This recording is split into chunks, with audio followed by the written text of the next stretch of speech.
ស្ដីបងប្អូនចាថ្ងៃនេះខ្ញុំមកធ្វើឆាក្តៅសាច់មាន់ណាបងប្អូនចាហើយនេះខ្ញុំមានមាន់ស្រៃនេះចំនួន1ក្បាល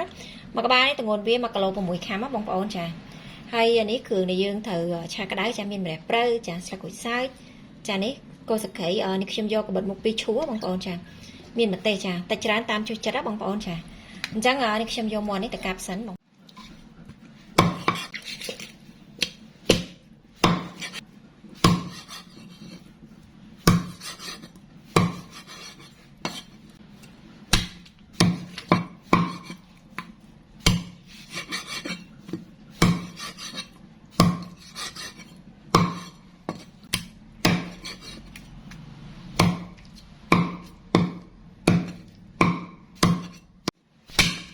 ចាបន្តមកទៀតច្រាមខ្ទឹម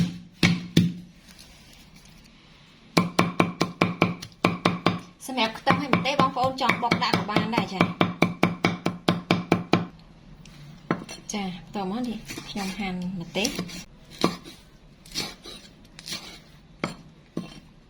ចាអញ្ចឹងបងប្អូនដាក់ប្រេងឆាចូលខ្ទះហើយបើកក្តៅបន្តមកនេះខ្ញុំដាក់បំពងគល់ស្លឹកគ្រៃសិនចា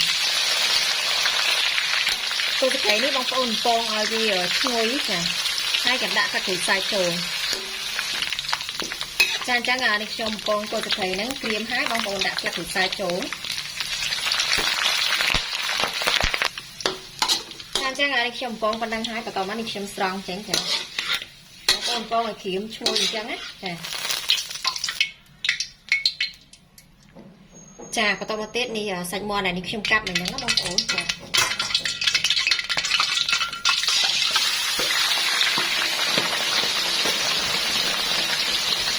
យើងបំពងឲ្យវាមកល្មមបើចាំក្រៀមពេកក៏បានដែរឬក៏បងប្អូនជួយចិត្តក្រៀមក៏បានតាមចំណងចូលចិត្តចាបងប្អូនអញ្ចឹងនេះខ្ញុំបំពងសាច់មាន់ប៉ុណ្ណឹងហើយនេះខ្ញុំបំពងយកមកឆ្អិនបងប្អូនចង់ឲ្យក្រៀមជាងនឹងទៀតក៏បានដែរចានេះចាអញ្ចឹងនេះខ្ញុំបិទភ្លើងគឺថាស្រង់ចេញ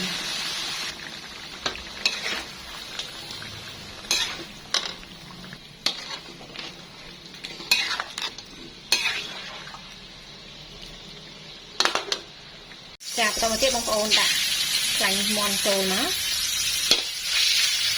មាន់នេះសិតតែខ្លាញ់ហ្មងបងប្អូនតាមមាន់មេបើស្ងោរដល់តែឆ្ងាញ់ហ្មងតែយើងឆាឲ្យចេញខ្លាញ់ទៅនេះចានេះខ្ញុំដាក់ម្ទេសខ្ទឹម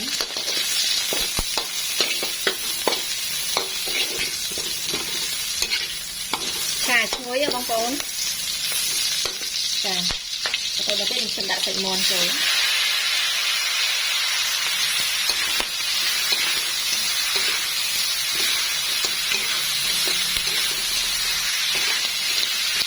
ចាបន្តមកទៀតខ្ញុំចាប់ដាក់គ្រឿងផ្សំម្សៅស៊ុប1ស្លាបព្រាបាយអញ្ចឹង1ស្លាបព្រាកាហ្វេចាប្រេងខ្យង2ស្លាបព្រាបាយកន្លះស្ករ1ស្លាបព្រាបាយកន្លះចាទឹកត្រីបន្តិចណាបងប្អូនតោះមកយើងឆាឲ្យសព្វសម្រាប់រសជាតិបងប្អូនជួយចិត្តរសជាតិដិតខ្លាំងឬក៏ស្រាលអីដាក់តាមចំណង់ចំណូលចិត្តចាបន្តមកទៀតនៅគល់ស្លឹកគ្រៃដែលយើងបំពងវិញហ្នឹងបងប្អូនជាមួយទឹកខ្ទិះសើចចាហើយម្រះព្រៅដាក់ចូលអស់មកចាឆាសព្វបងប្អូនចំណេញមែនតើ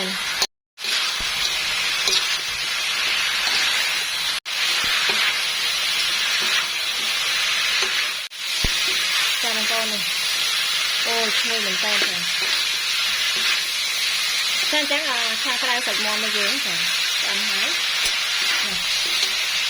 យនេះខ្ញុំបិទភ្លើងហើយចំណងមែនតើចាបងប្អូនអញ្ចឹងឥឡូវនេះគឺរួចរាល់ហើយចាឆាក្តៅសាច់មាន់ចាឬក៏មាន់ឆាក្តៅបងប្អូនចាសម្រាប់រសជាតិនេះគឺឆ្ងាញ់ណាបងប្អូនចាអញ្ចឹងសម្រាប់វីដេអូគឺមានតែប៉ុណ្្នឹងទេចាអរគុណជំរាបលាបាយបាយ